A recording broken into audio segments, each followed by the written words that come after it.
શરણો ન કોઈનો યામી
कैमरा जल्दी हरे कृष्ण कृष्ण कृष्ण हरे हरे हरे राम আরো राम কাছে। राम না, সরে দিচ্ছি। हरे कृष्ण कृष्ण कृष्ण हरे राम हरे राम राम राम हरे हरे। हरे कृष्ण कृष्ण कृष्ण हरे हरे हरे राम राम राम हरे हरे हरे कृष्ण कृष्ण कृष्ण हरे हरे हरे राम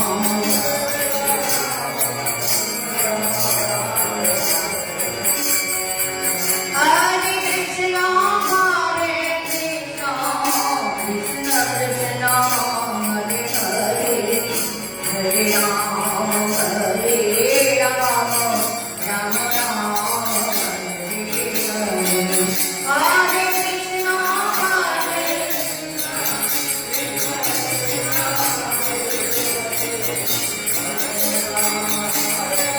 हरे हरे राम राम राम हरे हरे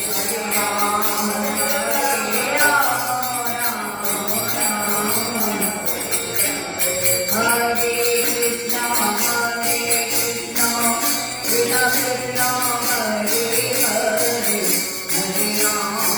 हरे राम राम राम हरे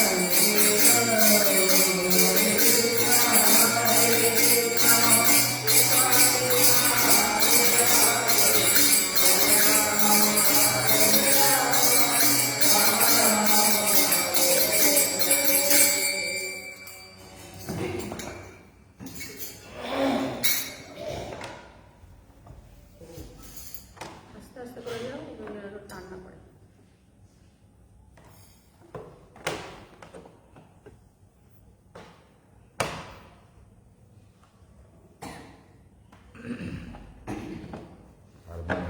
হারমোনিয়াম তুলে দাও।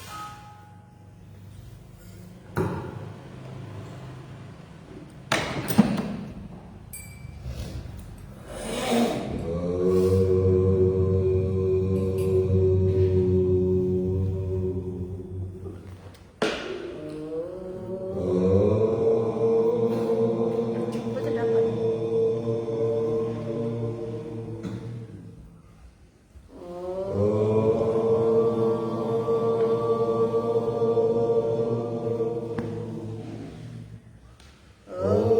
तमेव विदित्वा तमजित्तो मे ते तन्नबन्ताय यद्दर्शनाय ॐ पूर्णमदः पूर्णमिदं पूर्णात् पूर्णमुदच्यते पूर्णस्य पूर्णमादाय पूर्णमेवावशिष्यते ॐ ब्रह्मार्पणं ब्रह्मवेर्ब्रह्माग्नौ ब्रह्मणोऽग्नं ब्रह्मैव तेन गन्तव्यं ब्रह्मकर्मसमाधिना ॐ मूलप्रकृतिशय नमो शिरसि ॐ जगति छन्दसे नमो मुखे ॐ निरञ्जनाय नमो हरिः ॐ गिर्याय नमो मुञ्जौ ॐ ह्रीं शक्ति नमो पादयो ॐ अकारोऽखिलोकाय नमः सर्वङ्गे ॐ अपानवयवे नमः ॐ समानवयवे नमः ॐ प्राणवयवे नमः ॐ उदानवयवे नमः ॐ व्या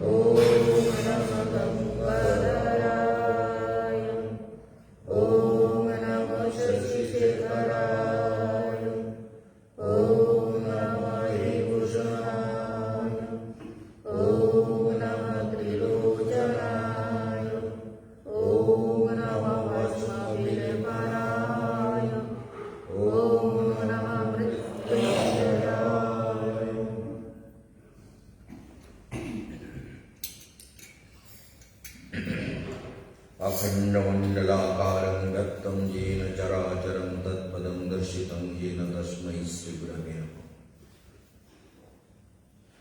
परमाराध्य गुरु जी के चरण कमलों में असंख्य दंडवत प्रणाम निवेदन करके उनका आशीर्वाद प्रार्थना करता हूँ। सभी भक्तों को जो फेसबुक, यूट्यूब हमारे दृष्टि के अंतराल में जो इस प्रोग्राम को फॉलो करते हैं, जो आश्रम के लोग, भक्त, वैष्णव वृंद आदि जो भी आश्रम में इस प्रोग्राम के साथ जुड़े हुए हैं, सभी भक्तों को मैं अपना हार्दिक अभिवादन निवेदन करता हूँ। भगवान श्री कृष्ण विश्व का आधार, सुप्रीम पर्सनालिटी ऑफ गॉडहेड, सारे शक्तियों का फाउंटेन सोर्स, ऐसे जो परम शक्ति है उनके साथ जीव के चेतनाओं को जोड़ना बहुत जरूरी, यदि वो कल्याण चाहता है। पहले तो उसके अंदर जिज्ञासा होना चाहिए। वेदांत यही कहता है कि अथात ब्रह्म जिज्ञासा। तो पहले प्रश्न होना चाहिए, मैं छोटा नहीं रहना चाहता, बड़ा क्या है? ब्रह्म जिज्ञासा माने, ब्रह्म माने बृहत, बड़ा, बहुत बड़े, असीम, अनंत, जिसका कोई सीमा नहीं है, जिसका कोई लिमिटेशन नहीं है, अनलिमिटेड। तो ऐसे जो परम सत्य है वो क्या है? वो जीव के अंदर पहले प्रश्न आना चाहिए।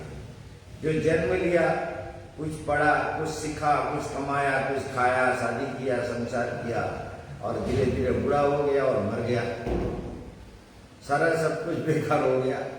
तो पहले तो उसको सोचना है, यदि उसको मंगल प्राप्त करने की इच्छा हो, पहले प्रश्न आना चाहिए, ये अनंत क्या है, कहाँ है, कैसा है, कैसे उसको प्राप्त करें, उस अनंत के साथ कैसे जुड़ा जा सकता है ना? कैसे जुड़े, ठीक है? उससे जोड़ने का ही रास्ता ढूंढना है। तो अनंत का पहले पता लगाओ कि अनंत क्या है। अर्थात ब्रह्म जिज्ञासा। ब्रह्म माने असीम, अनंत, अनलिमिटेड। ब्रह्म माने बृहत्वात् बृंहनत्वाच्च इति ब्रह्म। ब्रह्म का मतलब होता है बृहत्वात् बृंहनत्वाच्च, जो बृहत्व, जो सबका पालन पोषण करे, वो ब्रह्म है। जो पालन पोषण करने वाला, बृंहन धातु का अर्थ है पालन और पोषण, इसी अर्थ में इसका प्रयोग होता है। तो इसलिए वो जो ब्रह्म है, असीम अनंत है, उसके बारे में जीव के अंदर जब प्रश्न उत्पन्न होता है, प्रश्न पूछने की इच्छा होती है, जानने की इच्छा होती है, तो जीव फिर अपना रास्ता ढूंढने लगता है, कहां जाए, कैसे महापुरुष के पास पहुंचे, कैसे रास्ता। वो भी प्रारब्ध के अनुसार जीवन में मिलता है, क्योंकि सद्गुरु जगत में दुर्लभ है। दुर्लभ, सहज में नहीं मिलते। इसलिए सद्गुरु जब संसार में दुर्लभ होने के कारण सद्गुरु के पास पहुंचना है। मन चलायमान होगा, कहीं दीक्षा लिया, कहीं और दीक्षा ले लिया। दीक्षा लेने से क्या होगा? दीक्षा का मतलब ही ये होता है, दीक्षा माने दिव्यम ज्ञानम यतु दद्यात् कुर्या पापस्य संशयम तस्मात् दीक्षेति सा प्रक्ता देशिको इस तत्व को विदई। तत्वविदों ने, तत्वविद माने वेदविद, शास्त्रविद्ता, शास्त्र के अनुभवी सिद्ध महापुरुषों ने कहा दीक्षा क्या है? दिव्यम ज्ञानम, जिससे दिव्य ज्ञान प्राप्त हो, वो दीक्षा है। कुर्या पापस्य संशय, सारे पापों का क्षय हो जाए, सारे पापों का क्षय हो, क्षय समझते हैं, नष्ट हो जाए, सारे पाप नष्ट हो जाए। तो पुरियात पापस्य संशय तस्मात् दीक्षेति, उसे ही शाप्रक्ता, इसे ही दीक्षा कहा जाता है। तत्वविदों ने इसे दीक्षा कहा है कि जिससे दिव्य ज्ञान का जागरण हो, ज्ञानमय कोश खुल जाए और सारे पापों का नाश हो जाए, सारे पाप करने की इच्छाओं का नाश हो जाए, है ना। इच्छाओं का नाश होना बहुत जरूरी है, विश्वास होना भी बहुत जरूरी है। विश्वास ना हो तो कुछ भी नहीं होता। एक बार शंकर पार्वती ब्राह्मण और ब्राह्मणी का वेश लेकर के, बहुत ही जरूरी है इनको ध्यान में रखना कि बहुत वृद्ध हो गए शंकर भगवान, जैसे 100 साल से ऊपर का उम्र है, उठ नहीं पा रहे, चल नहीं पा रहे, ऐसे जाके गंगा जी के किनारे जो दशाश्वमेध घाट है काशी में, बनारस में। क्योंकि प्रश्न ये था कि पार्वती माता पूछ रही थी कि प्रभु ये बताओ, ये लोग इतने गंगा नहाते हैं और पूजा पाठ करते हैं, आप में जल चढ़ाते हैं, काशी विश्वनाथ में आकर जल चढ़ाते हैं, प्रार्थना करते हैं, पूजा करते हैं, फिर भी लोग पापों से मुक्त क्यों नहीं हो पाते? पापों से क्यों नहीं मुक्त होते? ये पूछा। समझ में आ रहा है? क्यों नहीं मुक्त होते? समझ में आ रहा है? क्यों नहीं मुक्त होते? तो भगवान शंकर ने कहा, देवी तुम देखना चाहते हो या सुनना चाहते हो? बोले प्रभु अगर देखने का मौका मिले तो सुनना कौन चाहता है, आप दिखा दो। बोले ठीक है चलो। तो एक वृद्ध ब्राह्मण का वेश लिया और ये बुढ़िया वृद्ध ब्राह्मणी का वेश लेकर के उस ब्राह्मण के पास गंगा जी के तट पर जाके दोनों बैठ गए। और शिव जी स्वयं ब्राह्मण बन के वहां लेट गए। जैसे कोई बीमार हो बहुत ज्यादा और उम्र हो गया और तकलीफ में है, उसी गंगा जी के तट पर रेत पर बालुका के ऊपर लेट गए, ऐसे ही पड़े हुए हैं और पार्वती माता बैठे हुए हैं। सुबह से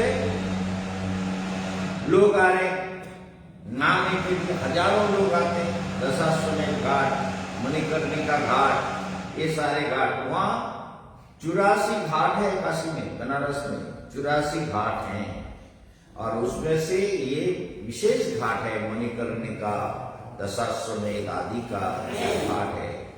तो उन घाटों में लोग आते हैं, वहां चीता कभी नहीं घुसती।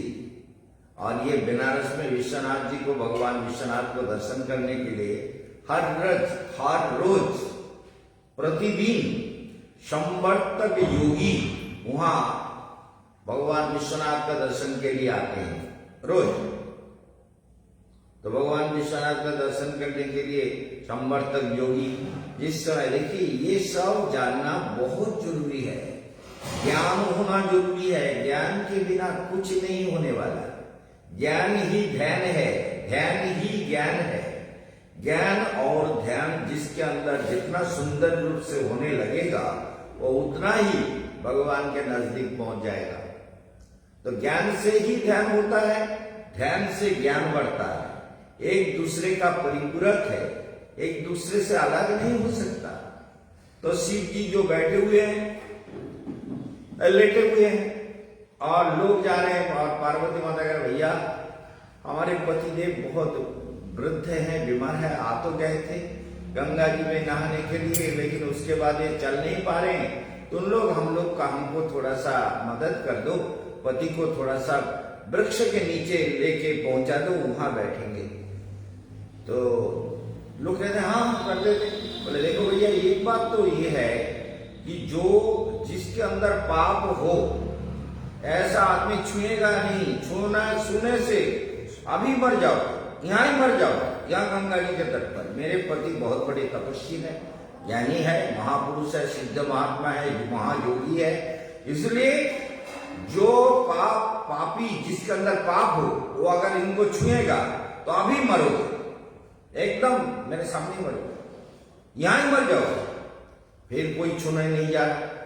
बोले देखो भैया, जिसका पाप ना हो वो आके मुझे थोड़ा हेल्प कर दो, जिसका कोई पाप ही ना हो वो मेरे पति को लेके वृक्ष के नीचे थोड़ा रख दें और मुझे आनंद मिलेगा, तो मेरे पति को थोड़ा हेल्प कर दो। तो दिन भर रोते रहे, चिल्लाते रहे, समझाते रहे, बोलते रहे, प्रार्थना करते रहे, लेकिन कोई करने को तैयार नहीं हुआ, क्योंकि किसी को विश्वास नहीं था कि मेरे अंदर पाप नहीं है। सब सोचता है मैं पापी हूं। अब जो मन से पापी बना हुआ है वो भगवान को क्या भजन करेगा। मन से पवित्र होना सबसे जरूरी है। साधना करने के लिए मन से पवित्र हो जाओ। मन से पवित्र हुए बिना भगवान किसी को स्वीकार नहीं करते। मन मना भव मत भक्त मज्जादि मम नमस्कुरु। तो इसलिए मन का पवित्र होना, मन की तरंग, ये कवि का कहना है कि मन की तरंग मिटा लो, बस हो गया भजन। बुरी नियत संभाल लो, बस हो गया भजन।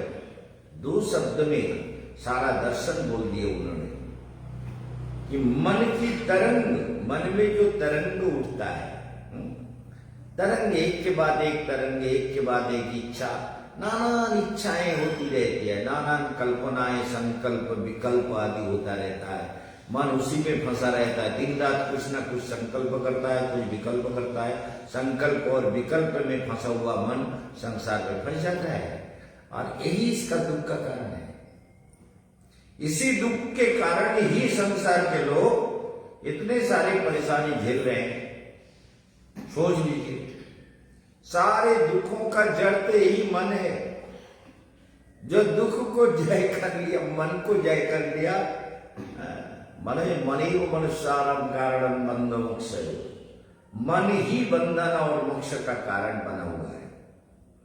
लेकिन जीव इन बातों को जानने का जरूरत ही नहीं समझते। यदि सौभाग्य ना हो, यदि प्रारब्ध ना हो, पिता माता का आशीर्वाद ना हो, गुरु का कृपा ना हो, भगवान का आशीर्वाद ना हो, तो इन सब बातों को हृदय में विचार करने का समय नहीं है ना? सच बात है ना? इसीलिए कोशिश से हुआ कि शंकर भगवान को सबने कहा कि इसको उनको उठा के रख लो, कोई नहीं आया।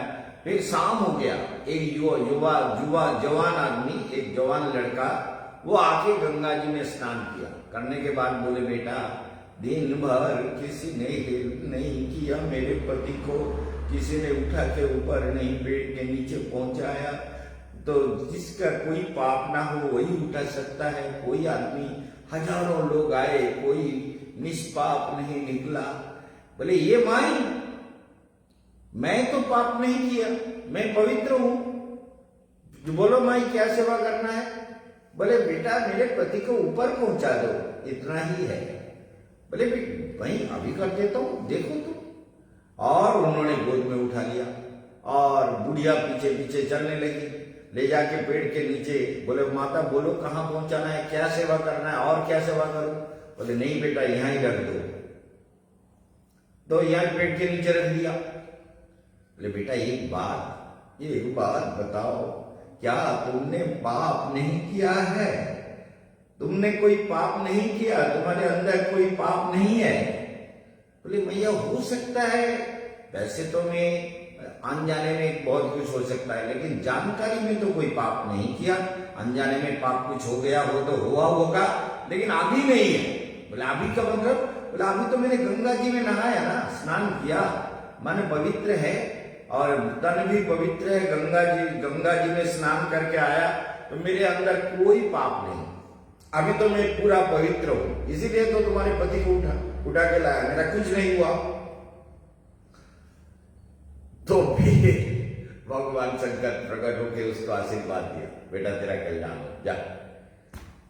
मैं ही परीक्षा ले रहा था पार्वती को दिखाने के लिए, क्या समझे? तो मनुष्य में विश्वास ही नहीं है। जैसे हमारे आकाश बेटे को हम कहते कि अपने अंदर विश्वास पैदा करो, कॉन्फिडेंस पैदा करो, पॉजिटिव थिंकिंग डेवलप करो, be positive, always try to be positive, positive position में रहने का निरंतर कोशिश करना सीखो। तो ये अगर नहीं हुआ तो क्या करोगे? फिर तो विश्वास नहीं होगा, अरे मैं इसमें हाथ लगाऊंगा तो जल जाऊंगा, मर जाऊंगा, कैसे मैं उठा सकता हूं? मेरे अंदर अनेक पाप हुआ, अनेक पापों की चिंता भी होती रहती है। तो मनुष्य ऐसे संसार में दुखी होता रहता है। हमेशा इस बात को ध्यान में रखना। इसलिए ये संसार दुखों का कारण है। जीव का प्रारब्ध पिछले जन्म में किए हुए कर्म का फल उसके साथ में है, ग्रहों का प्रभाव उसके साथ में है, मन का दुश्चिंता उसमें लगी हुई है, दुश्चिंता भी उसके साथ में है। देखो तुम्हारा जो कमजोरी है तुम्हारे पिताजी में वो नहीं है। क्यों नहीं है? क्योंकि वो कालसर्प दोष का शिकार नहीं बना। तुम्हारा कालसर्प दोष बन गया तो जो शनि अलग था वो फिर और साइड में, राहु के साइड में आ गया। तो इस तरह से मनुष्य के जीवन में ग्रह निरंतर फल देता रहता है, निरंतर। इसके बाहर कोई नहीं जा सकता। अवश्यमेव भोक्तव्यम कृतम कर्म शुभाशुभम। जो भी कर्म हम करते हैं उसका फल हमें अवश्य ही भोगना पड़ेगा। यदि तपस्या करोगे तो कुछ तो बदलने लगेगा निश्चित रूप से। जो तुम्हारे भाग में है वो तुम्हें अवश्य मिलेगा। यदि ज्यादा पाना चाहते हो तो तब करना पड़ेगा। समझ गए ना? समझ गए? तपस्या से ही ज्यादा कुछ मिल सकता है। प्रारब्ध कर सकता है। प्रारब्ध उसे कहते हैं जो हमने पिछले जन्म में किया हुआ कर्म का फल है, उसे प्रारब्ध कहते हैं। नहीं कट सकता है। हाँ, तपस्या से प्रारब्ध कट सकता है। हाँ, वही तो कह रहा हूं मैं।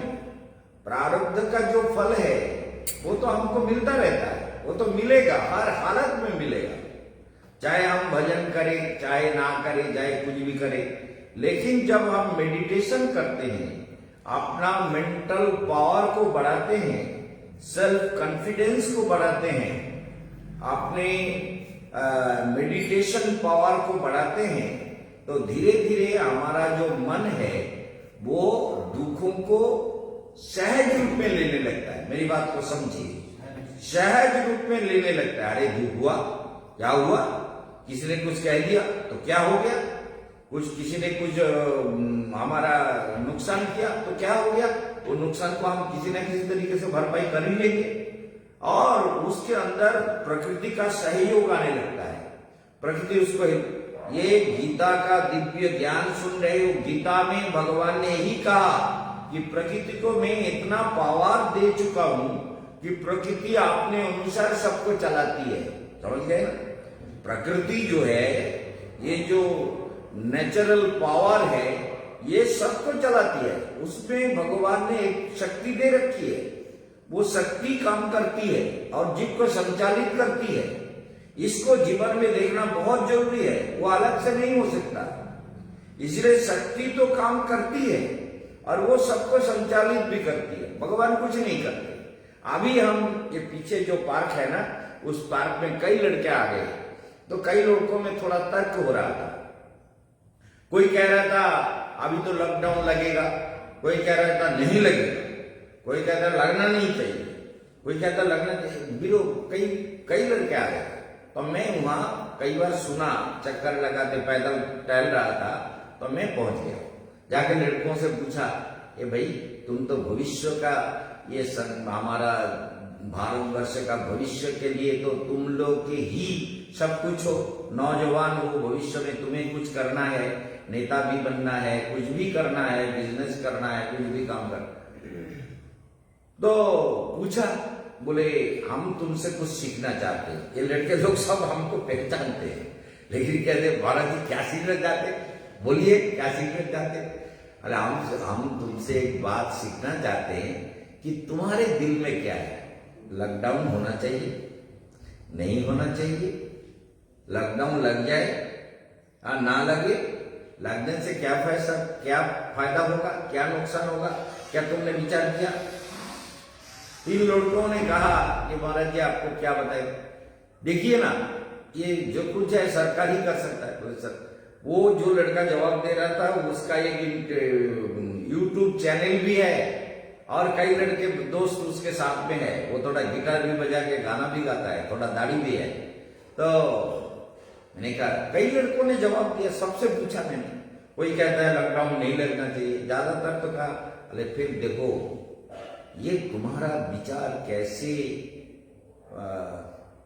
कंट्राडिक्टरी है ना, कंट्राडिक्टरी है ना, कोई कॉन्फिडेंस नहीं है।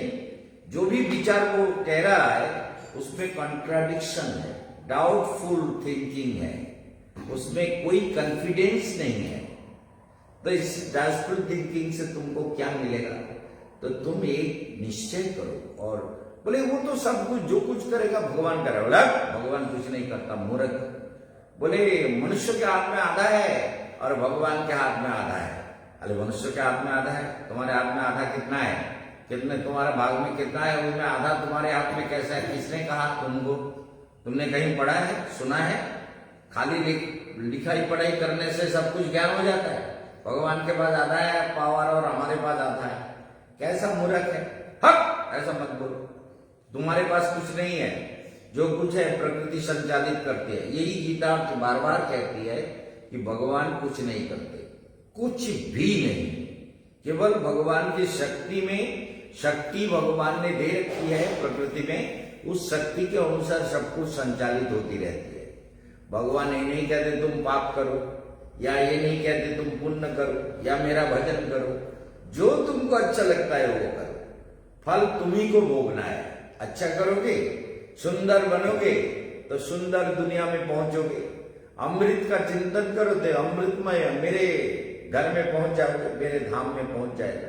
मत संस्था अधिगच्छति, मेरे संस्था है।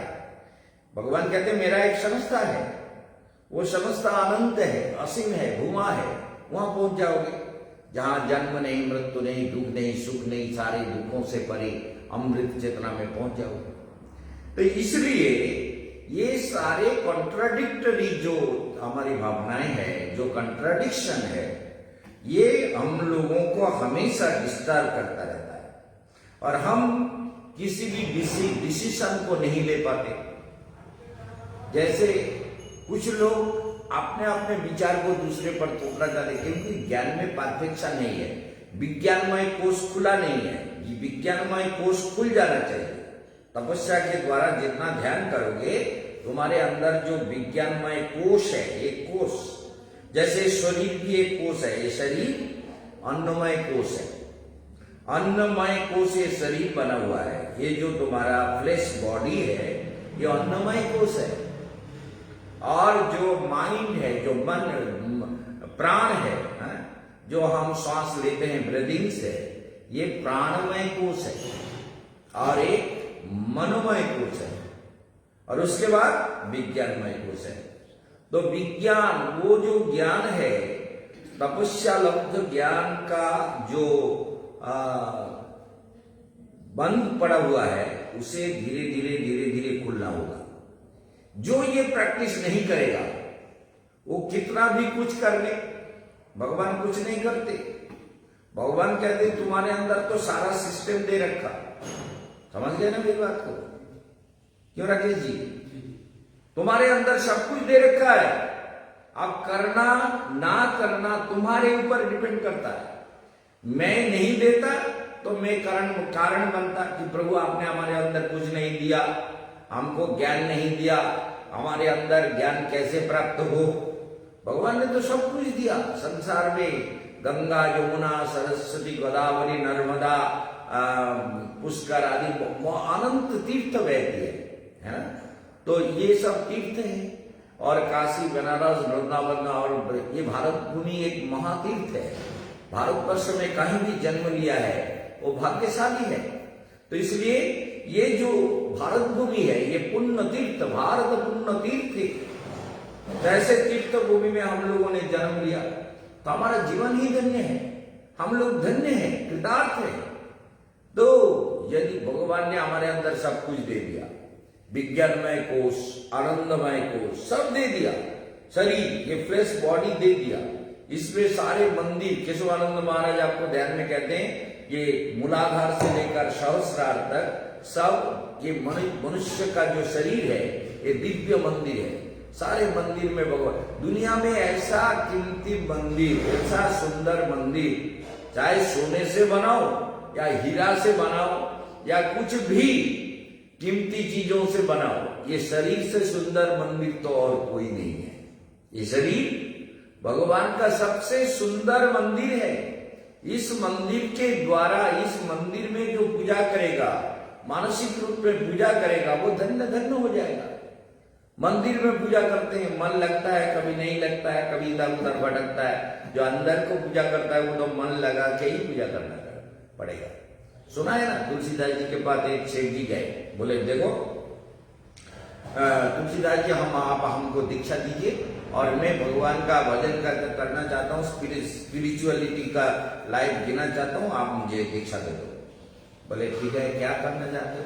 बोले मैं ठाकुर जी का पूजा करना चाहता हूँ, आप जैसे भगवान का नाम लेते हैं हम भी लेने चाहते हैं, गुरु जी आप जैसे कहेंगे ऐसे करेंगे। बोले बेटा ये बात क्या, ठीक से बताओ ना। बोले गुरु जी मेरे पास कुछ नहीं है, जो पैसा वगैरह था बहुत कुछ था, मेरा अरबों रुपया था, दुकान मुकान बिजनेस कारखाना सब कुछ मैंने लड़कों को दे दिया, सबको दे दिया, मैंने अपने लिए कुछ नहीं रखा। आप मैं सब कुछ छोड़ करके आपके पास आ गया। ये बड़े चालाक लोग हैं, अपने पैसे सब दे दिया, सब आपने पास नहीं रखा, अब हमारे पास कुछ नहीं है। ऐसा भजन करने के लिए ऐसा कोई तरीका बताओ जिससे पैसा ना लगे, ठीक है ना, पैसा खर्च ना हो, ऐसा कोई तरीका बताओ। बोले हाँ ये तरीका है, तुमको हम तरीका बताते हैं, तुम करो। बोले क्या करना है? बोले गंगा जी में स्नान करना है, सुबह उठ करके गंगा जी में स्नान करो, स्नान करने के बाद फिर क्या करो, फिर गंगा जी के तट पर ध्यान में बैठ जाओ और मन से एक मंदिर बनाओ, सुंदर सा, सोना चांदी और रत्न आदि से एक दिव्य सुंदर मंदिर। मंदिर बनाओ मतलब मैंने आंख बंद किया तो मैं मंदिर देखने लगा, मंदिर ही दिखाई दे रहा है मुझे, क्योंकि ध्यान करते करते मन ऐसा हो गया, जो कुछ बोलता हूँ वही सब सच होने लगता है मेरे साधना मन के हृदय में वो दिखाई देने लगता है। तो मंदिर बना लो बेटा, बना लिया। बोले हाँ, और उसमें मंदिर में एक सिंहासन बना लो जो चमकीला, कितना सुंदर लाइट, कितने रत्न मणि मुक्ताओं से भरे हुए दिव्य एक सिंहासन बना लिया।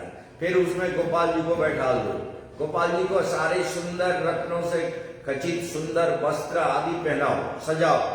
फिर उनको बहुत कुछ बोला, मैं संक्षेप में बोल रहा हूँ। उनको मुकुट पहनाओ और ये सब बाजू बाजू मन से बना, पैसा तो लगता नहीं है, खरीदने जाना नहीं है, पैसे का जरूरत नहीं है, मन से करो, धन से करो। अरे हमको तो दिख ही रहा है गोपाल जी, अरे सुंदर कितना गोपाल जी में गिरिराज के मूर्ति में बदल रहा है। तो चलो जो भी हो रहा है, तो इस तरह से गोपाल जी को सजाओ, सजा के फिर गोपाल जी को भोग लगाओ, मक्खन मिश्री का भोग लगाओ, गरम दूध पिलाओ और जो भी कुछ पराठा कचौड़ी कुछ भी अच्छा लगता है तो खिलाओ, भगवान को सब कुछ दो।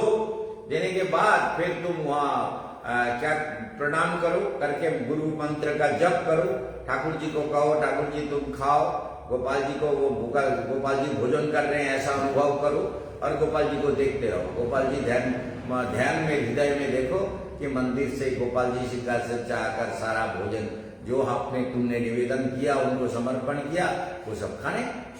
बढ़िया, आपको पैसा तो नहीं लगेगा, तुम ऐसा करो। तो सेट करने लगा, करते करते उसका ध्यान जीवंत होने लगा। दिन प्रतिदिन, साल 2 साल 3 साल 12 साल तक कोई आदमी ठीक से साधना करे, कोई सच बोले, 12 साल तक अगर सच बोलता है उसके वाणी सत्य होने लगता है, ये सच है बात। 12 साल तक कोई मौन का अभ्यास करता है तो उसके वाणी में शक्ति आ जाती है, जिसको जो कुछ बोलता है उसके जीवन में वही होता है। इसलिए जीवन नो ही मौन समम तपः, मौन रहकर दुनिया भर की बातों को ना बोलकर और दुनिया भर की बातों से ना जुड़कर अपने हृदय से भगवान का ध्यान करते हुए मौन रहकर ध्यान करना अभ्यास करो। सेठ जी का ध्यान तो जीवंत हो गया, वो ध्यान करने लगे। एक दिन गोपाल जी को गरम दूध दिया कि ठाकुर जी गरम उसमें मलाई डाल के और सब मक्खन आदि दे के दूध दिया और चीनी डालने लगा, तो उनका अनुभव हुआ कि चीनी कुछ ज्यादा गिर गया दूध के अंदर, चीनी जो है बहुत ज्यादा गिर गया। अब शेख जी ने कहा कि चीनी जो ज्यादा डाल दिया, ये चीनी थोड़ा उठा लूं, उठा के फिर रख दूं, फिर गोपाल जी को और जो चीज देंगे उसमें भी मीठा का जरूरत पड़ेगा, तो इसको थोड़ा रख लेता हूं और निकालने लगा अंगुली देके। फिर भगवान आ गए, प्रकट हो गए बोला मूर्ख हट, क्या कर रहा है? अरे पैसे से भी खरीदा नहीं, चीनी भी लाया नहीं, कुछ किया नहीं, और अब मुझे जो थोड़ा सा चीनी ज्यादा दूध में डाल मतलब गिर गया उसको भी उठाने लग गया। बोले गोपाल जी तुम आ गए तो उसका साधना जीवन तो हो गया, समझ गए ना? तो इसलिए ये जीवन, ये हमारा जो जीवन मिला है, इसे अनंत से जुड़ने के लिए है और जुड़ने का जरूरत है, समझ गए ना? प्रश्न होना चाहिए, नाल्पे सुखमस्ति, छोटे से वस्तु से तुम सुखी होते हो क्या? तो थोड़ा सा हमको पैसा मिला, रोज हमारा 500 रुपया का खर्च है और हमको 100 रुपया मिले, तो क्या हमको सुख होगा? सुखी होंगे हम? 500 रुपया हमारा खर्चा है और हमको 100 रुपया मिल रहा है, तो और 400 रुपया कहां से लाएंगे? कैसे खाएंगे? कैसे पेट भरेंगे? कैसे घर का काम चलेगा? कैसे क्या होगा? ये तो दुख की बात है ना। तो इसलिए अल्प, उपनिषद कहते हैं नाल्पेशकमस्ति, अल्प में जीव सुखी नहीं होता। जब वही भूमा तत्सुखम, जो भूमा है, जो अनंत है, वहां ही सुख है। इसलिए प्रश्न आना चाहिए कि भूमात्वेव विजिज्ञासितव्यः, जो अनंत भूमा असीम है उसके बारे में पूछो, जिज्ञासा करो, क्या समझे? उसके बारे में प्रश्न होना चाहिए कि अनंत क्या है, कहां जाने से मिलेगा, किसके पास से मिलेगा, किस तरह से प्राप्त करें, कौन सी साधना है, कौन सी मंत्र है, कौन सी तप है, कौन से ध्यान है, कौन से तरीका है, जिस तरीके से हम अनंत से जुड़ जाए। हमारा ये दुख, ये दरिद्रता, ये कष्ट, ये तकलीफ, ये जो निरंतर दुखों के सागर में हम डूबते रहते हैं निरंतर, ये संसार क्या है? बांग्ला में एक शब्द आता है, दंड जने राजा जानो नदीते चुबाए। ये संसार कैसा है? बोले जैसे अपराधी व्यक्ति कोई अपराध करता है, राजा कहता है इसको लेके नदी में डुबा दो और डुबाओ, मरे नहीं, उसको चुबा के चलो तक, इसको शासन करना है, इसको पनिश करना है, तो पनिशमेंट दे रहा है। ये संसार ही है, यह हर समय जीव को कभी डुबो रहा है, कभी फिर उठा रहा है, कभी डुबा रहा है, मर रहा हूं, फिर उठा, बच गया, फिर डुबा दिया। तो ये संसार ऐसा ही है, दुखालयम अशाश्वतम। भगवान कहते हैं दुखालयम अशाश्वतम, दुखालय भी है और शाश्वत नहीं है, इटर्नल नहीं है, ये सब चेंजेबल है ना?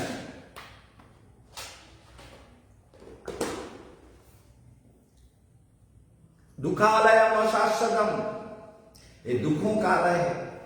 एक दुख को समाप्त करते करते दूसरा दुख आने तैयार हो जाता है आने के लिए। मतलब दुखों का ही जीवन है। जो योग करेगा, जो केशवानंद महाराज को फॉलो करेगा, वो दुखों से मुक्त हो जाएगा। दुख को कभी ज्यादा गुरुत्व नहीं देना है, उसका ज्यादा सोच विचार दुखों के बारे में नहीं करना है, नेगेटिव चिंता को नहीं करना है। अरे है, हमारे पास जो भी है हमको रोटी मिल रहा है, जो भी खा रहे हैं ठीक है। अगर दुख करे ठाकुर जी, दूसरे तो देखो ना, ये हमारा जो अनिल अंबानी और धीरूभाई अंबानी के बेटों ने कैसे 15,000 करोड़ का मकान बना लिया, हमें तो 15 लाख का मकान भी बनाने में तकलीफ हो रहा है। ठाकुर जी ये क्यों है? ये तुमने क्या कर दिया? उनके लिए उनका मकान को साफ रखने के लिए 600 कर्मचारी है, खाली मकान को मेंटेन करने के लिए, साफ सफाई मेंटेनेंस के काम में 600 कर्मचारी उनके घर में है। ठाकुर जी मेरे तो एक भी कर्मचारी नहीं है, मेरा घर भी मुझे झाड़ू देना पड़ता है, खाना भी मुझे पकाना पड़ता है, खाना भी खाने के लिए भी मुझे ही खाना पड़ता है, और खाने को परसने के लिए कोई नहीं, मुझे ही परस के लेना पड़ता है। ना जाने मेरा कितना दुख है ठाकुर जी, तुम तो समझते नहीं हो कुछ भी, है ना। ये बोलते हैं यही संसार है, जीव इसीलिए तो दुखी है। ये संसार में जो अल्प में सुखी हो वो संसार में सुखी रहेगा, जो भी मिला उसमें संतुष्ट रहो। योगस्थ संतुष्ट सततम योगी। योगी का धर्म क्या है? जो हर स्थिति में संतुष्ट रहता हो। संतुष्ट, प्रभु ने जो दिया, खाने को जो मिला, जो जीवन में मिल रहा है, वो प्रभु की कृपा से जो मिल रहा है वो सब अच्छा है। जो मिल रहा है सब कुछ अच्छा है, सब कुछ सुंदर है, जो खाने को मिल रहा है। सुन लीजिए, इसका तो 91 में जन्म है, मेरा 94 के जनवरी से मेरा ब्लड शुगर है, और तब से मैं इस शुगर का पेशेंट होकर हार्ट ऑपरेशन हुआ, गॉल ब्लैडर ऑपरेशन हुआ, तब भी मैं डॉक्टर को भी डांटता हूं, नर्स को भी डांटता हूं, किसी को नहीं छोड़ता। डॉक्टर उल्टा सीधा करता है तो डॉक्टर को डांटता हूं, हट ऐसा क्यों करते हो, नर्स को डांट। तो आदमी का कॉन्फिडेंस होना बहुत जरूरी है। तब से मैं साधना करता हूं। 98 से मैंने मेडिटेशन शुरू किया। मेडिटेशन करते करते मैंने मेडिटेशन का दिव्य शक्तियों से परिचित हुआ, दिव्य शक्तियों को जीवन में प्राप्त किया। तो ये किसी को नर्स, हम लोग वहां पर इमरजेंसी केयर यूनिट में एडमिट है और नर्स गाना गा रहा है, गाना गा रही है एक नर्स, अरे इधर सुनो। मैं चुपचाप ध्यान करता हूं ना, जहां भी कहीं लेटा रहता हूं तो आंख बंद करके ध्यान में रहता हूं, अपने ध्यान में ही रहता हूं।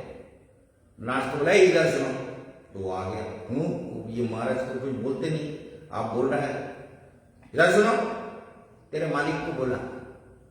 बोले क्यों? दूसरा नाल भाग क्या है? वो बोले क्या हुआ महाराज जी? अरे क्या हुआ? इसको हटाना पड़ेगा अभी यहां से, इसको निकालो। साले को निकालो नहीं गए तो हम इसको लात मार के निकाल देंगे। मालिक को बुलाओ, अभी बुलाओ मालिक को। महाराज जी क्या हो गया, क्या हो गया, क्या अपराध हो गया?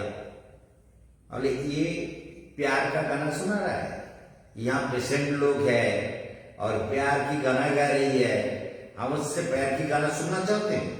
साले मारेंगे, लात निकाल देंगे यहां से बाहर। बोले महाराज जी आप नाराज मत होइए, आपको ही नहीं आवाज करेगा। अरे चुपचाप। ये मेरे जीवन में बहुत सी घटनाएं हैं, मैं किसी का परवाह नहीं करता। इसी रामकृष्ण मिशन में एक लड़की को मैंने थप्पड़ मारा था, नर्स को थप्पड़ मार दिए एकदम सटा, क्योंकि वो नया नया लड़की आई थी ना, वो सलाइन लगाने के लिए बहुत उल्टी हो रही थी उस समय, पित्त बमी, पित्त कड़वा पित्त का वॉमिटिंग हो रहा था। तो वो यहाँ सब जगह में कहीं भी उसको मतलब सुई जो लगाना है तो वो सेटिंग नहीं कर पा रही थी। नए आई थी, उसका नाम भी बाद में उसने बहुत छवावा, अनुराधा उसका नाम है, और टालीगंज में कलकत्ता में उसका घर है। तो उसको मैंने एक थप्पड़ लगा दिया। कुछ देर तो कुछ नहीं बोला, जो कर रहा था मैं, वो हमारा इसमें नस ज्यादा दिखता भी नहीं है, तो बहुत कोशिश करके कई जगह में सुई लगाया, इधर उधर करके एक थप्पड़ मार दिया। हाँ हमको मारा। अरे বাঙালি है ना तो বাংলা में ही बोला এই তুই জানিস না তো আমার কাছে এসেছিস না मार मुसरा एक लाठी मारबो एकदम नाच দিয়ে বের করো बोले महाराज जी मेरा अपराध हो गया महाराज जी से मां क्योंकि शक्ति महाराज मुझे बहुत मानते थे उस समय शक्ति महाराज सेक्रेटरी हुआ करते थे शक्ति महाराज मुझे बहुत ही उनके साथ हमारा संबंध गहरा संपर्क था भाई भाई बोलते थे हम तो उनसे बहुत छोटे हैं उम्र में तो शक्ति महाराज सेक्रेटरी था बोले महाराज जी से स्वामी जी से शिकायत मत कीजिए मैं नया ट्रेनिंग में आया हूँ अभी मैं सब कुछ सीख नहीं पाया बोले तुमको कब से तुम सुई घुसाती जा रही हो तुमको सुई लगना नहीं है तो दूसरों को बुला के लाओ तुम सारे शरीर में कितना सुई घुसा है महाराज जी को बुला के दिखा दो तो ये मेरे जीवन है डॉक्टर को भी डांटता हूं सबके सामने डॉक्टर भी चीज बुद्धि जगह लेता है मैं किसी का परवाह नहीं करता इसलिए जीवन में कॉन्फिडेंस होना बहुत जरूरी है तुम्हारा क्या नाम है श्री कृष्ण देखो ये वृंदावन में हम कृष्ण को ढूंढने के लिए आए हैं और ये श्री कृष्ण हमारे सामने आके कथा सुन रहे हैं कितनी बड़ी बात है श्री कृष्ण देखने में भी बहुत बढ़िया है मुखमंडल भी बहुत अच्छा है ना face is the index of our mind मुख कितना क्यूट लग रहा है ना अच्छा है कृष्ण नाम भी अच्छा है और मुखमंडल भी अच्छा है भावनाएं भी अच्छी है ठीक है ये हमारा लड़का है ठीक है ना हमारा लड़का ही है हमारे गुरु भाई का शिष्य है तो इसलिए तो कहना ये है कि जीवन में हमें विज्ञानमय कोश को खोलना होगा खोलने से ही ज्ञान मिलेगा खाली जैसे तैसे थोड़ा तिलक लगा लिया थोड़ा कीर्तन कर लिया थोड़ा माला जप कर लिया मेडिटेशन सीखो यहाँ आ गए हो तो महाराज जी कैसे मेडिटेशन सिखाते हैं किस तरह से प्रैक्टिकल कराते हैं कैसे योग होता है योग से कैसे ये प्रैक्टिकल है ये तुमने 3 लाख नाम किया कैसे किया कितने बार लड़कियों के बारे में सोचा पत्नी के बारे में सोचा पैसे के बारे में सोचा या नौकरी के बारे में सोचा या और किसी प्रॉब्लम के बारे में सोचा ये तो इसका तो कोई हिसाब नहीं है लेकिन योग जो है वो प्रैक्टिकल है वो प्रैक्टिकल ही सब कुछ दिखता है प्रैक्टिकल एकदम समझ गए ना इसलिए इसमें कोई फांकी देने का रास्ता नहीं है इसलिए युगस्थ गुरु कर्माणि युगस्थ होकर सारे कर्म का अभ्यास करो भगवान गीता में यही कहते हैं ये जो शरीर है तुम्हारा ये सारे पुरुषार्थ का साधन करने का यही शरीर तुम्हारे लिए उपयुक्त है नृदेहमाद्यम सुलभम सुदुर्लभम प्लवम सुकल्पम गुरु कर्णधारम उद्धव को भगवान कृष्ण कहते हैं ये मनुष्य का जो शरीर है ये सभी फलों का सभी दुखों का अंत करने वाला एक सुंदर नाव है नौका है प्लव माने नौका नाव समझते ना नौका समझते ना उस शरीर जो है भगवान ने जो शरीर हमको दिया क्या समझ रहे हो आकाश समझ गए ये शरीर ऐसा नौका है ऐसा नाव है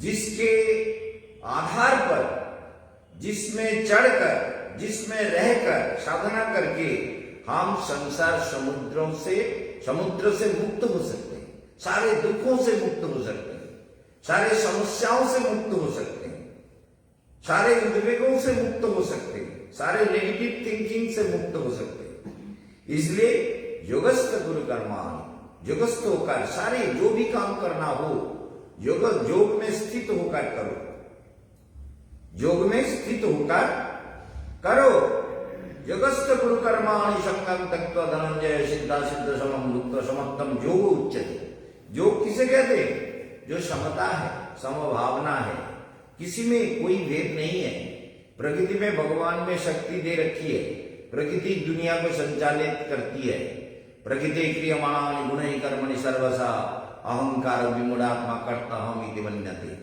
भगवान ये भी कहते हैं प्रकृति के द्वारा क्रियमाण है सारा संसार प्रकृति चलाती है और अहंकारी जीव सोचता है मैं ही कर रहा हूं मैं इतना मालिक हूं, मेरा इतना पैसा है, मेरा इतना मकान है, मेरा इतना दुकान है। आपको तो मालूम नहीं, यहाँ मैंने आपने मरने से पहले अपना मंदिर बना रखा, वो जो पर्दा लगा हुआ है ना, वो समाधि मंदिर है मेरा। पीछे से समाधि देने के लिए जगह बना दिया, क्योंकि कब कहाँ मरेंगे पता नहीं क्या है, जगह बना के रख दिया कि यहाँ मुझे समाधि देना है। और लिख के भी जा रहा हूं, कहीं भी किसी स्थिति में मरूं तो मेरा शरीर वृंदावन में लाने का व्यवस्था किया जाए। अगर वृंदावन से बाहर मेरा मृत्यु होती है, लेकिन होगी नहीं, मेरी इच्छा के बिना मेरी मृत्यु नहीं होगी, लेकिन उस मंदिर मैंने बना लिया। मृत्यु को सामने रख के तपस्या करना होता है कि मृत्यु तो कब आ जाए कोई पता है, कोई गारंटी है क्या हमको 80 साल में मरेंगे या 90 साल में मरेंगे या 50 साल में मरेंगे, इसका कोई गारंटी है? अगर कोई गारंटी है, किसने दिया है? कहीं न जानाति मृत्यु काल भविष्यति, कोई नहीं जानता है कब किसका मृत्यु होने वाला है, कोई नो जाना। स्थान भी निश्चित होता है। हाँ, स्थान भी निश्चित होता है। तो इसलिए तो कहीं न जानाति, प्रियजनों के बीच में मरने का एक जो संयोग होता है, ना हो तो उसका भी एक और संयोग होता है। जो भी हो वो सब प्रश्न अलग है, लेकिन बात यह है कि हम अल्प में संतुष्ट नहीं होते, इसलिए हमको अनंत का संधान करना चाहिए, ढूंढना चाहिए, सर्च करना चाहिए। तो इसलिए अनंत को ढूंढो, कहां है? मेरे अंदर ही है। भगवान ने कहा सब कुछ मैंने अंदर दे रखा, केवल तुम्हें तपस्या के द्वारा उससे जुड़ना है और कुछ नहीं। सब कुछ अंदर है, भगवान भी अंदर है परमात्मा के रूप में, आत्मा भी चैतन्य रूप में अंदर है। मेरे शरीर जो भी कुछ काम कर रहा है, आत्मा ही डिक्टेट, आत्मा से मन से सारा ब्रेन में 10,000 करोड़ सेल है, जिसके द्वारा ये बॉडी नियंत्रित होता है। ये साइंटिफिक है।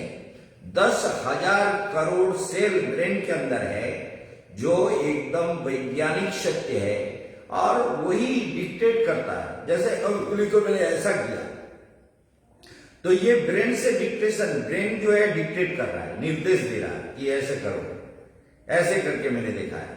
मैंने कहा अग्नि, ये सब ब्रेन से आ रहा है। मैंने कहा कि सारे शरीर में भगवान का मंदिर है, ये ब्रेन ही सब कुछ सप्लाई दे रहा है। और ब्रेन को जो जितना काम में लगाया, ध्यान से सुनो, ये ब्रेन का जो ज्ञान का केंद्र है, हाँ, जहां पर भगवान नारायण रहते हैं, वो ज्ञान का केंद्र है। उस मेडिटेशन करने से वो ज्ञान का जो सेंटर है ना, वो धीरे धीरे स्प्रेड करता है, वो धीरे धीरे बढ़ता है। समझ गए ना? ब्रेन के जितने कैपेसिटी है, साइंस कहता है कि उसके 1.5% या मैक्सिमम 2% काम में ला सकता है। जी, साधारण लोग जो है ब्रेन की इतनी कैपेसिटी है, उसके 1.5 या मैक्सिमम 2% काम में लाता है, लेकिन ब्रेन का कैपेसिटी 6% तक बढ़ाया जाता है, जिसलिए लोग कहते हैं 6 सेंस। तो इसलिए 6% तक, अर्थात वो ज्ञान का क्षेत्र धीरे धीरे स्प्रेड होने लगेगा। प्रैक्टिकल करके दिखाया गया। महेश जोगी ने सारे साइंटिस्टों को ले जा करके उसको प्रैक्टिकल करके दिखाया कि ज्ञान का क्षेत्र धीरे धीरे स्प्रेड हो रहा है, वहां लाइट बढ़ रहा है, कैपेसिटी बढ़ रहा है, उसके सोचने का, विचार करने का, अनुसंधान करने का, डिसीजन लेने का, सारा सब कुछ स्प्रेड करता है। समझे? तो ये जो दिव्य जीवन हमको मिला है, ये बहुत भाग से मिला, बहुत जन्म के साधना से मिला। मनुष्य जीवन कितने 80 लाख जन्म पार करने के बाद मनुष्य का जन्म मिला। उसको अगर साधना नहीं किया तो बेकार हो गया, फिर पता नहीं कहां जाओगे। जैसे प्रारब्ध बनाओगे ऐसे जन्म होगा, जैसा संस्कार तैयार करोगे ऐसा ही जन्म होगा।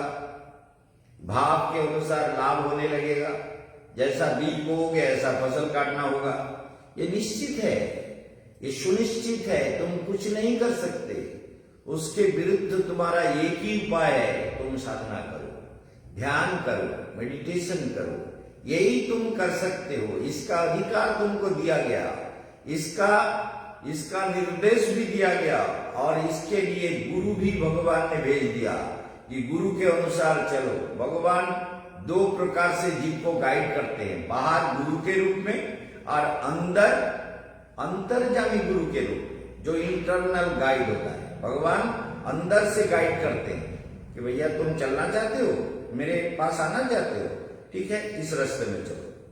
और बाहर के गुरु जो होते हैं वो एक्सटर्नल गाइड है, बाहर का गाइड है। समझ गए ना बात को? तो बाहर का गाइड कहता है जीप तुम ऐसे चलो। जब जीप चलने का कोशिश करने लगता है तो जो इंटरनल गाइड बैठा हुआ है अंदर, वो कहता है अच्छा तुमने अपने गुरु के आदेश मान लिया ना, तो ठीक है, मैं भी तुमको रास्ता दिखा रहा हूं, चलो एक हेल्प करेंगे, हम हेल्प करेंगे। वो प्रकृति है, इंटरनल पावर, इंटरनल पोटेंसी, वो हमको हमेशा हेल्प करेंगे। समझ गए? तो इसलिए जीवन में ये बहुत जरूरी है कि हम साधना में अपने जीवन को जोड़ें और ध्यान करें। इसलिए इसमें कहा गया, कल मैं बता रहा था कि ये पंच महाभूत है और प्रकृति विद्धि में परम जीवोत्तम महाबाहो जयदम जाग्रते जगत। ये जो जगत हमको दिख रहा है, जगत का जो अनुभव हो रहा है, इसका कारण आत्मा है। भगवान कहते हैं ये प्रकृति अष्टधा है, क्षिति राप अनलो वायु खम मनोबुद्धि रेवच अहंकार में भिन्ना प्रकृति अष्टधा। मेरी प्रकृति 8 प्रकार की है, उसके अलावा इसमें आत्मा को मैंने भेज दिया, इसके अंदर आत्मा को डाल दिया, जिससे जगत का अनुभव होने लगता है। ठीक है? अतजन्य भूतानि सर्वाणि तुपधारय अहम कृष्णस्य जगत प्रभो प्रलयस्ततः। अतजन्य भूतानि सर्वाणि तुपधारय। तो सोच लीजिए, भगवान कहते हैं कि अर्जुन, ये जड़ और चेतना प्रकृति होती, प्रकृति के से द्वारा ही उत्पन्न, प्रकृति के द्वारा ही उत्पन्न है। सर्वाणि तुपधारय अहम कृष्णस्य जगत प्रभव प्रलयस्ततः। जगत का सृष्टि एवं प्रलय, सब कुछ का मूल कारण तो मैं हूं, मैं ही हूं, लेकिन इसमें जो काम करती है वो प्रकृति करती है। आज इतने देर तक मैंने यही समझाया, मतलब सभी कारणों का मूल कारण प्रभु है, लेकिन ये जगत में जो कुछ घटित हो रहा है वो प्रकृति के द्वारा हो रही है, प्रकृति कर रही है। प्रकृति ही अपने शक्ति से सब कुछ संचालित करती है, भगवान नहीं करते। भगवान तो केवल मूल पावर है, सुप्रीम पर्सनालिटी है, सुप्रीम फाउंटेन सोर्स है, तो वो कुछ नहीं करते, प्रकृति ही सब कुछ करती है। इस बात को सोच के रोज ध्यान करना प्रारंभ कर दो, जीवन अपने आप अपने रास्ते में आ जाएगा, क्योंकि सब कुछ तुम्हारे अंदर दिया हुआ है। बाहर से कुछ खरीदने का नहीं है, अंदर इंजेक्शन दे के कुछ पुश करने का नहीं है, सब कुछ हृदय में है। भगवान सब कुछ दे रखा है, केवल बाहर गुरु का आदेश, साधु का आदेश, शास्त्र का आदेश सुनो, समझो, चलो, और अंदर के भगवान जो है वो तुम्हें सारा गाइड कर देगा। अंदर बैठे हुए भगवान तुमको गाइड कर देगा। समझ में आ रहा है ना? सहज हिंदी है, इसमें कोई कठिन नहीं है। कठिन हिंदी है ये? बिल्कुल कठिन नहीं है, लेकिन बिल्कुल शुद्ध हिंदी, बांग्ला से ज्यादा इसमें डिफरेंस नहीं है। समझती हो? पुष्प समझ रही हो?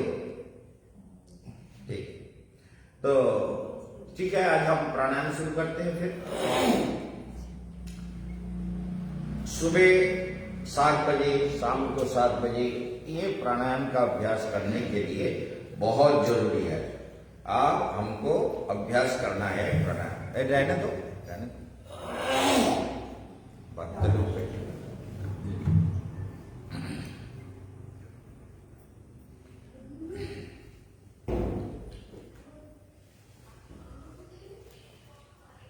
मूलाधार चक्र में मृत्युंजय का ध्यान करो। त्रयंबकम यजामहे सुगंधिं पुष्टिवर्धनम उर्वारुकमिव बंधनान् मृत्योर्मुक्ष्यमामृतात्। मृत्युंजयाय नमाम्यहम्। मृत्युंजय का ध्यान करते हुए मूलाधार चक्र में शांत समाहित होकर संभव हो तो पद्मासन में बैठ करके ध्यान करने से बहुत सुविधा होती है। मूलाधार चक्र में समाहित होकर मंत्र का जप करते हुए और स्वाधिष्ठान ब्रह्मदेव जो सृष्टिकर्ता, जो अष्टदल कमल के ऊपर बैठे हुए हैं, जो पद्मजनी है, चतुर्मुख है, जो कमलासन है, वो ब्रह्मा जी को तुम अपने स्वाधिष्ठान चक्र अर्थात नाभि और मलमूत्र द्वार के बीच में एक चक्र है जिसे स्वाधिष्ठान चक्र कहते हैं। इस स्वाधिष्ठान चक्र में पावर है, क्रिएटिव पावर।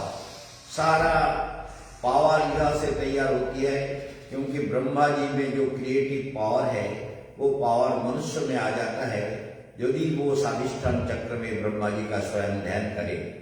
और ऊपर उसके ऊपर नारायण है जो नील आकाश में दिव्य रूप में शंख चक्र गदा पद्मधारी किरीट कुंडल शोभित पीत वसन परिहित परम सुंदर ज्योतिर्मय नारायण तुम्हारे ये मणि चक्र में बैठे हुए हैं। नारायण परम सुंदर है और नारायण नील आकाश के अंदर है और इसे योग भूमि कहते हैं, इसको यूनिफाइड फील्ड कहते हैं। इसलिए हम लोग भस्त्रिका प्राणायाम शुरू करते हैं।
रोज बोलने से रहोगे ना।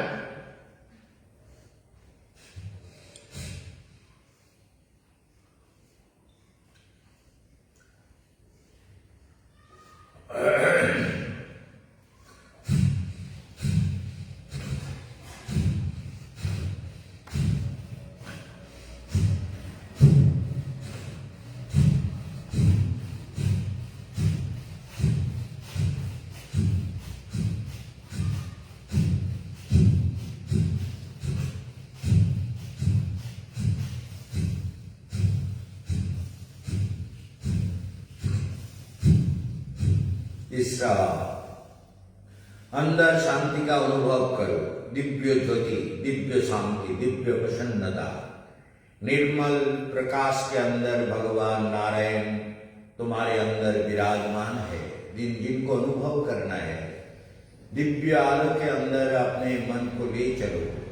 मन को जितना गहराई में ले चलोगे, मन उतना ही शांत हो जाएगा, सारे दुखों से मुक्त हो जाएगा, सारे कामना वासनाओं से मुक्त होके मन शांति का अनुभव करने लगेगा। मन ही सारे दुखों का कारण है। मन का अंदर की तरफ ले चलो। आप प्राणायाम करो, यहाँ बिंदु पीठ में नवदुर्गा 10 महाविद्या 16 मातृका के साथ अनुलोम विलोम प्राणायाम करो।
तुम ऐसे आवाज क्यों निकालते हो?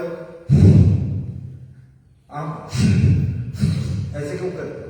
ऐसा नहीं, केवल सांस को नहीं, जोर से नहीं दबाना है।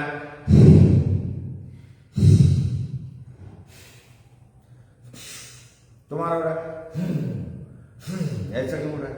ऐसा नहीं होना है, ठीक से करो। अब करना है कपालभाति प्राणायाम।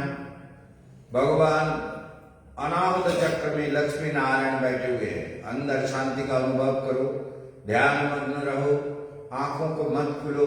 अंदर जो दिव्य ज्योति है, दिव्य प्रकाश फैला हुआ है, उस प्रकाश के अंदर देवी शक्ति का अनुभव करो। नवदुर्गा शैलपुत्री ब्रह्मचारिणी चंद्रघंटा कुष्मांड स्कंद माता कात्यायनी कालरात्रि महागौरी सिद्धिदात्री हे नवदुर्गायै नमः माते पूजयामि।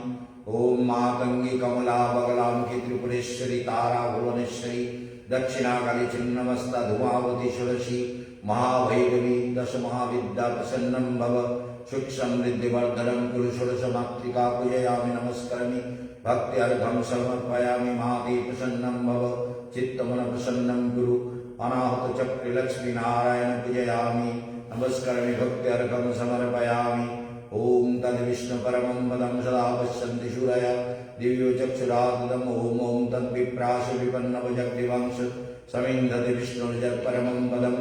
ओम शान्ताकारं भुजगशयनं पद्मनाभं सुरेशं विश्वाधारं गगनसदृशं मेघवर्णं शुभांगं लक्ष्मीकान्तं कमलनयनं योगिभिर्ध्यानगम्यं वन्दे विष्णुं भवभयहरं सर्वलोकैकनाथम्।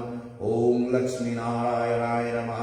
सर्वदुःख क्लेश दूरीकरणं कुरु। पूर्ण प्रसन्नता प्रदानं कुरु। चित्तं प्रसन्नं कुरु। ओम लक्ष्मी नारायणाय नमः। आप कपालभाति प्राणायाम करो।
इस विशुद्ध चक्र में गणपति को ध्यान करो। सभी बाधाओं को दूर करने वाले गणपति रिद्धि सिद्धि दोनों चौहल में, ये चेक में गणपति नित्य विराजमान है। वो आज्ञा चक्र में गणपति रिद्धि सिद्धि के साथ नित्य विराजित। रिद्धि सिद्धि संयुक्ताय गं गणपतये नमः। गणपत्यादय लोका देवा दिक्पालकस्तथा सायुधा सकलपेता शुद्धं कुर्वन्तु मे गृहम्। ओम वक्रतुण्ड महाकाय सूर्यकोटि समप्रभ निर्विघ्नं कुरु मे देव सर्वकार्येषु सर्वदा। ओम गं गणपतये नमः। वक्रतुण्डाय नमः। गजाननाय नमः। एकदन्ताय नमः। पार्वतीप्रियपुत्राय नमः। लंबोदराय नमः। द्वाय गणपति प्रसन्नं भव। अहं पूजयामि नमस्करोमि भक्त्यार्घं समर्पयामि। प्रसन्नं भव गणपति सर्वविघ्न दूरीकरणं कुरु। ओम गणपतये नमः। आज्ञा चक्रे राधा कृष्णाय नमः। राधा माधवाय नमः। राधा गोविंदाय नमः। राधा कंक विहारिणे नमः। राधा निधुवनचारिणे नमः। राधा निकुंज विहारिणे नमः।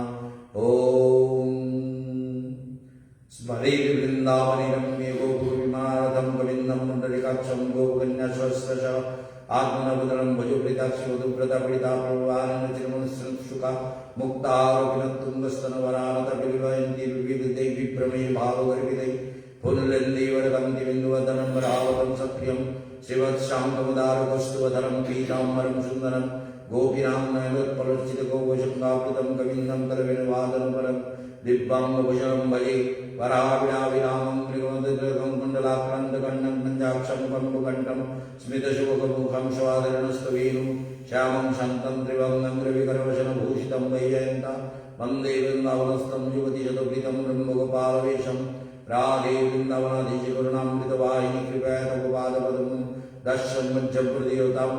ओम राधे राधा रसिश्री रम्य राम च परमात्मन रासुभवा कृष्णकांता कृष्ण वक्षस्थलस्थिता कृष्ण पुराण देवी च महाविष्णु प्रचरति सर्वाद्य विष्णुमाया च सत्या नित्य सनातनी ब्रह्मस्वरूपा परमा निर्लिप्ता निर्गुणा परब्रह्म वृंदावने च विराजतवासिनी कल्पवासिनी कविकविका शानंद परमानंदनंदन कामिनी विश्ववनसुतहन्तकन्दपूर्णोदक कम्यागलपति कन्नतीर्थपद सती सुवासं सरजगे घोरे वितमनं शरणगतं सर्वेभ्यो विमुनिर्मुक्तं कुरु राधेश्वरी तत्पादपद्मजुगले पादपद्मलयार्चिते देहिमज्जं पराभक्ति कृष्णेनि परिसेविते तप्तकन्यरघोराङ्गी श्रीराधे वृन्दावनेश्वरी वृषभानुसुतां देवी तं नमामि हरिप्रियाम्। ओम राधिकायै नमः। राधाकृष्णाय नमः। दक्षिणललाटे रामचन्द्राय नमः। आनन्दस्वरूपं रामचन्द्राय नमः। राम रमेति रमे रमे मनोरमे सहस्रनाम तुल्यं राम नमो रामणे। ओम हम हनुमन्ताय नमः। ओम नमो भगवते अंजनेयाय महाबलाय स्वाहा। ओम अंजनेयाय महाबलाय स्वाहा। सहस्राणि जगदम्बायै नमः। उज्जाही प्राणायाम करो।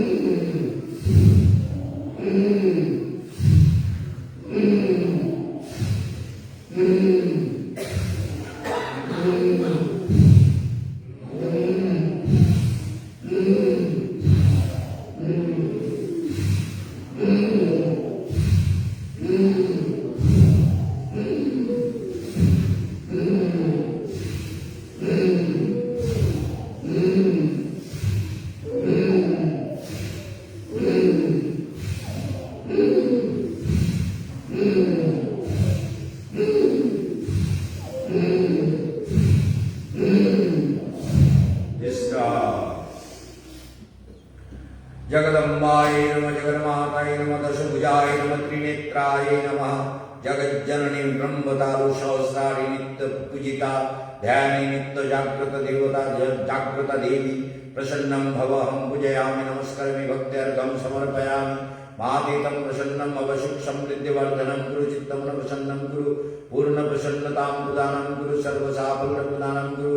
ओम जगन्माता जगदम्बायै नमः। ओम सहस्राय ब्रह्मा विष्णु महेश्वराय नमः। सृष्टि कारण ब्रह्मदेवाय नमः। पालन कर्ता विष्णवे नमः। संहार मुक्ति महादेवाय रुद्राय नमः।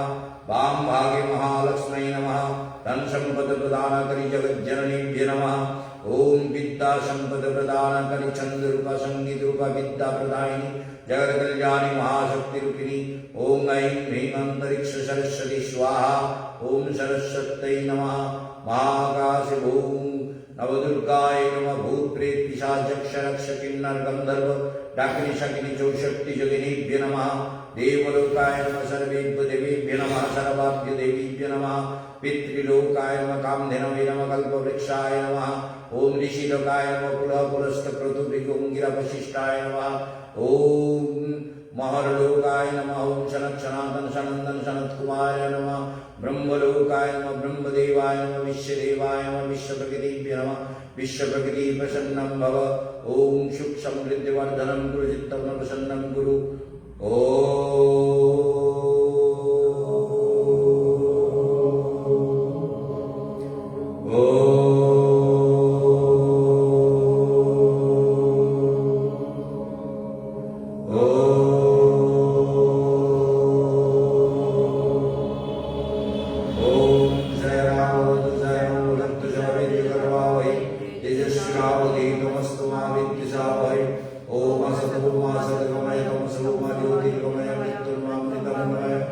ओम सर्वे भवन्तु सुखिनः सर्वे सन्तु निरामया सर्वे भद्राणि पश्यन्तु मा कश्चित् दुर्भाग् भवेत् ओम शांति शांति शांति ओम शक्ति को ऊपर की तरफ खींचो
और एक बार शक्ति को ऊपर की तरफ खींचना है।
कुछ अलौकिक दिख रहा था। मैं बहुत तेजी से पता नहीं कहाँ जा रहा था, एकदम तेजी से, बहुत तेजी से जा रहा था, सारी पृथ्वी लोक को छोड़ करके। छोड़ो, इस बार ब्राह्मणी प्राणायाम करो। ब्राह्मणी प्राणायाम नहीं हुआ, उसका शुरू करो।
আচ্ছা শুনুন, আপনাকে একটা কথা বলি, আপনি নিচে ঝুঁকবেন না, প্রণাম করবেন না নিচু হয়ে। কোমরে ব্যথা থাকলে সামনে ঝুঁকলে ব্যথা হয়, এইটা কখনো প্রণাম করার দরকার নেই। এমনি নিচু হয়ে পড়ে, যতক্ষণ ব্যথা না সারে ততক্ষণ মাথা কোমরে স্পন্ডিলাইটিস প্রবলেম থাকলে কখনো মাথা নিচু করতে নিষেধ করা হয়। কখনো ঝুঁকবেন না। আপনাকে বলেছি উল্টো দিকে পেছনে ঝুঁকুন, ঠিক আছে, সামনে ঝুঁকবেন না, ব্যথা কমবেও না। সেই জন্য সামনে কখনো ঝুঁকবেন না। ঠিক আছে?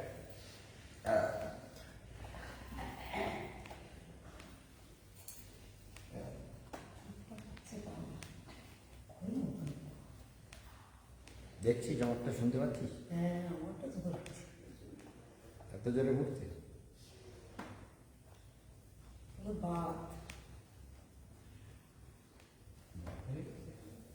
বাদ এখন নেই, ছিল। এখন ওই হাড়মড়বড়ি বাদটা আছে।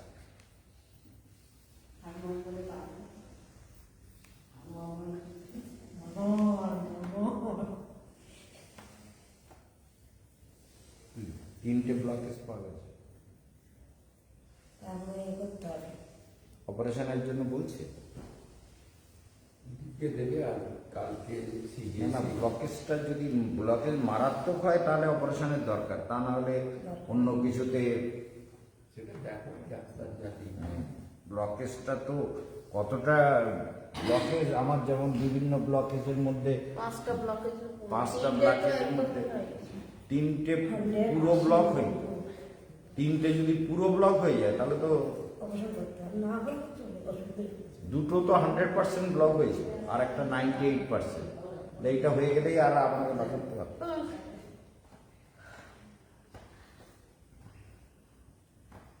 ঠিক আছে, মুন্ডকাসন।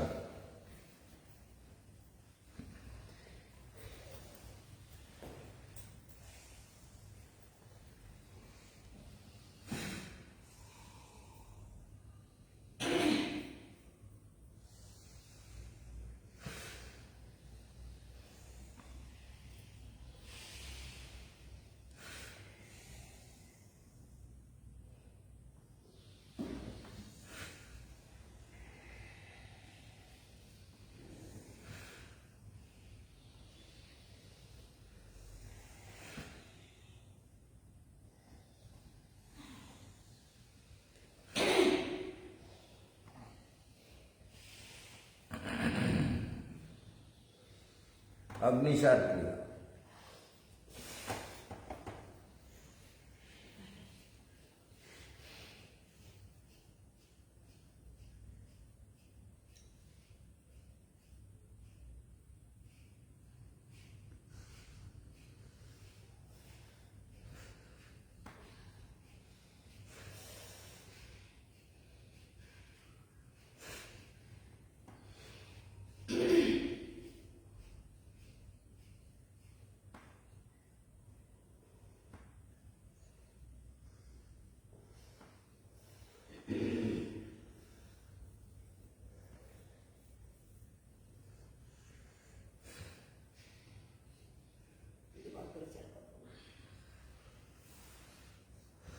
और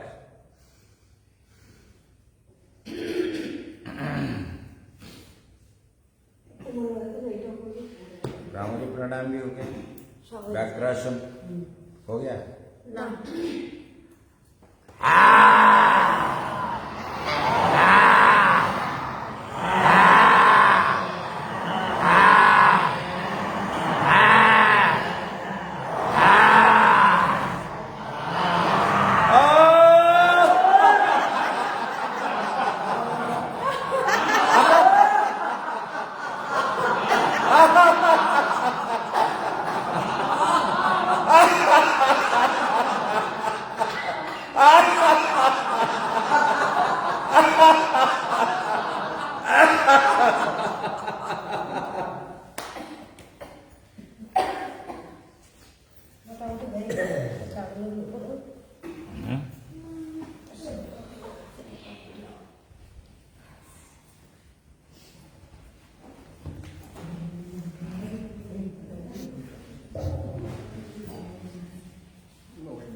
साइड फ्लिप करके दो दो लाइन बना लो, दो दो लाइन ऐसे कर सीधा करा लो, इधर भी दो लाइन बना लो, पिताजी के पास में तुम आ जाओ, दो लाइन में आ जाओ, ठीक है। स्टार्ट करना है, थोड़ा आगे हो जाओ, इधर हो जाओ, स्टार्ट।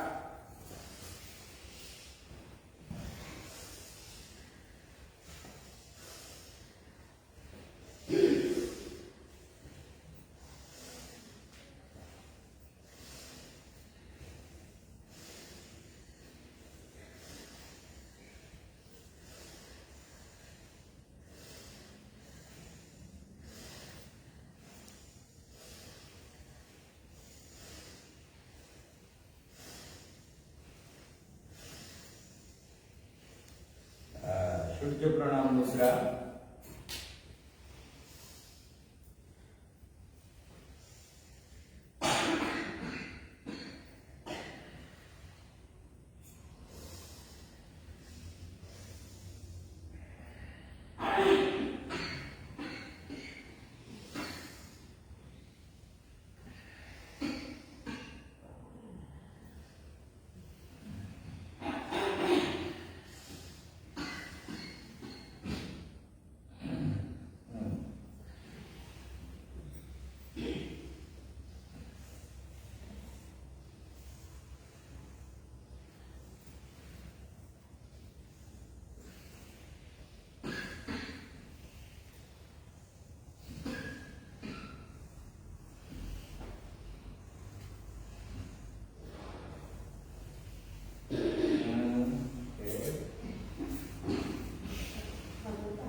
गुल्लू कुठे घेतो गुल्लू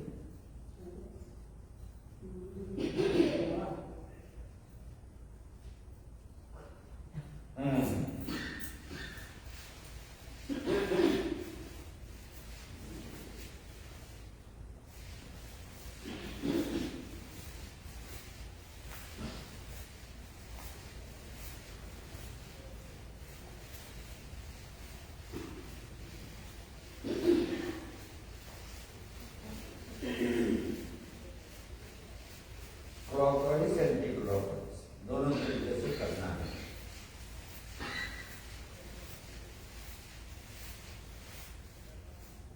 ठीक है, अब ऐसे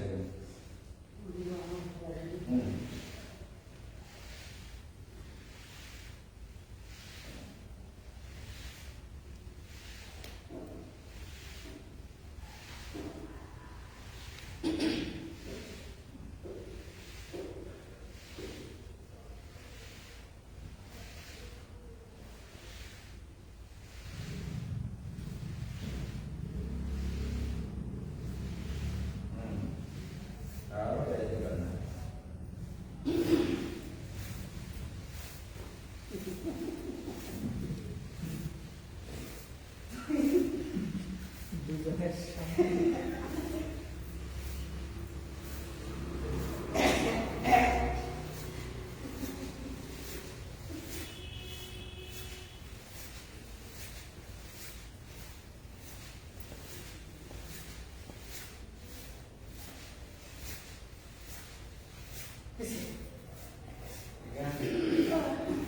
फ्रंट स्ट्रोक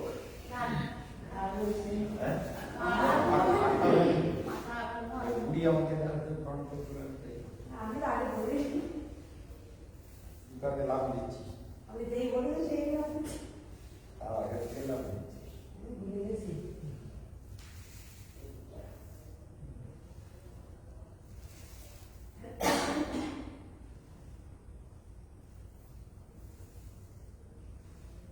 खाओ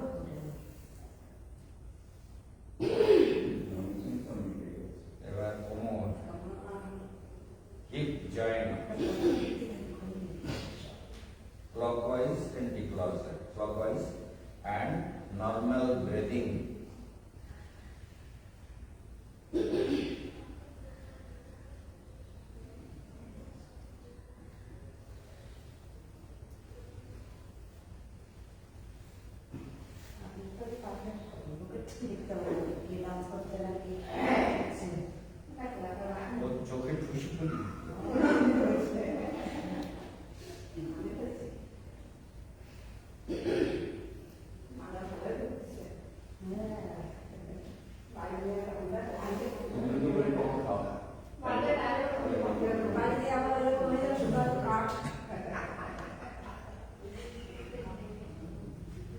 front stroke.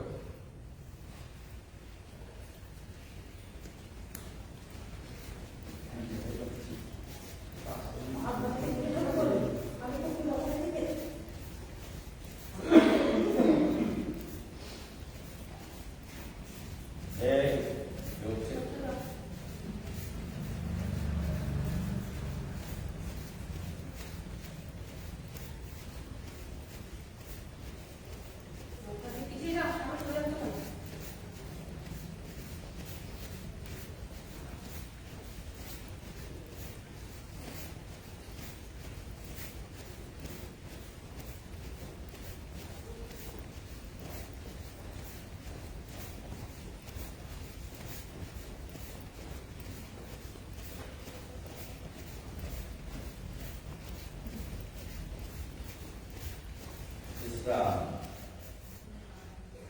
Back stroke.